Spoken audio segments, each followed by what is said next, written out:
আজকের পর্বে আপনাদের সাথে শেয়ার করব পেঁপের সেমাইয়ের একটি রেসিপি। এই সেমাইটা অনেকের কাছে পরিচিত, আবার অনেকের কাছে অপরিচিত।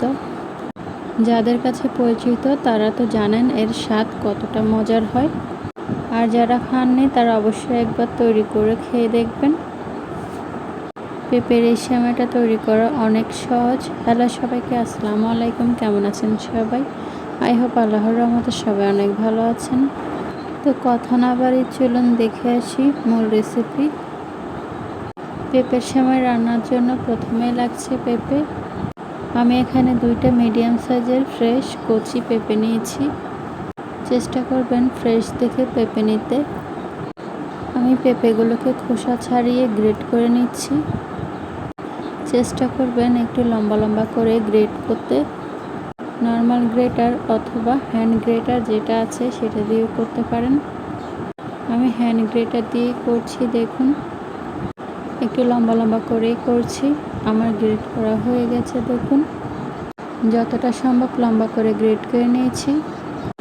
এখন এগুলো সামান্য ভাপিয়ে নেব, এতে করে পেঁপের কাঁচা গন্ধটা চলে যাবে। খুব বেশি ভাপানোর প্রয়োজন নেই। পানি গরম হয়ে আসলে পেঁপেটা দিয়ে দিলাম। 2 থেকে 3 বার ফুটে উঠলে এটাকে নামিয়ে পানি ঝরিয়ে নিচ্ছি। আর হালকাভাবে চেপে আর একটু পানি ঝরিয়ে নিলাম।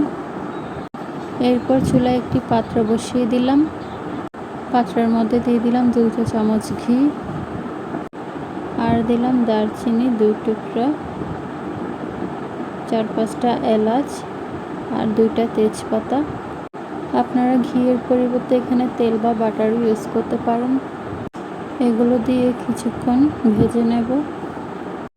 যখন দেখবেন সুন্দর একটা ফ্লেভার আসতেছে তখন বুঝবেন এটা হয়ে গেছে ভাজা।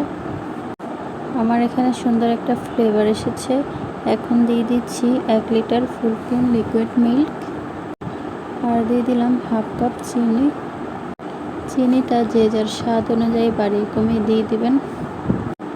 এখন অপেক্ষা করব ফুটে ওঠা পর্যন্ত।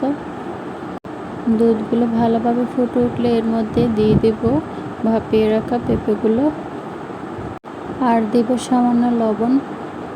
লবণটা অপশনাল। আমার কাছে মিষ্টি জাতীয় খাবারে লবণ দিলে বেশ ভালো লাগে, আপনারা না চাইলে না দিলেও হবে। এবার জাল করতে হবে পেঁপে ভালোভাবে সিদ্ধ হওয়া পর্যন্ত। আর সেমাইটা যতটুকু ঘন বা পাতলা চান ততক্ষণ। এই সেমাইটা পেঁপে দিয়ে তৈরি করলেও এটা কিন্তু রেগুলার সেমাই থেকেও স্বাদে কিন্তু কম না, অনেক মজার। আর পেঁপে তো হেলদি। বাজারের রেগুলার সেমাই থেকে এই সেমাইটা বেশি স্বাস্থ্যকর। পেঁপেগুলো সিদ্ধ হয়ে গেলে এর মধ্যে দিয়ে দিচ্ছি 2 চামচ সাবুদানা। এই সাবুদানাটা সম্পূর্ণ অপশনাল, দিতে না চাইলেও স্কিপ করতে পারেন। দিয়েছি শুধুমাত্র দেখার সৌন্দর্যের জন্য। এবার আরও কিছুক্ষণ জাল করে নেব। ঘনত্বটা আপনারা যেমন পছন্দ করেন ঠিক তেমনই রাখবেন। এখন দেখুন আমার সেমাইটা হয়ে এসেছে। এই পর্যায়ে কিছুটা কিশমিশ দিয়ে দিলাম। এইটাও অপশনাল। আমি সেমাইটা বেশি ঘন করব না, কারণ ঠান্ডা হয়ে গেলে আর একটু ঘন হয়ে যাবে। আমি চুলার জালটা অফ করে সেমাইটা নামিয়ে নিলাম। এই সেমাইটা যারা খেয়েছেন তারা তো জানেনই কতটা মজার হয়, আর যারা খান নাই তারা অবশ্যই একবার ট্রাই করবেন। সত্যি বলছি, খেয়ে দেখবেন, এটা কিন্তু অনেক বেশি ইয়াম্মি হয় খেতে। আমি উপরে কিছুটা কিশমিশ দিয়ে সাজিয়ে সার্ভ করে নিচ্ছি। এই সেমাইটা রূপে গুণে অনন্য। রূপে গুণে বললাম এই কারণে, এটা দেখতে যেমন সুন্দর আর খেতে কিন্তু অনেক বেশি ইয়াম্মি, আর তার সাথে সাথে এটা অনেক বেশি স্বাস্থ্যকর। আশা করি আমার আজকের রেসিপিটি আপনাদের কাছে ভালো লেগেছে। পেঁপের সেমাইয়ের রেসিপিটি কেমন লেগেছে কমেন্ট করে অবশ্যই জানাবেন। দেখতে যেমন লোভনীয় হয়েছে, খেতে অনেক বেশি মজা হয়েছিল। আপনারা অবশ্যই একবার ট্রাই করবেন। ট্রাই করে আমাকে কমেন্ট করে জানাতে পারেন কেমন হয়েছে।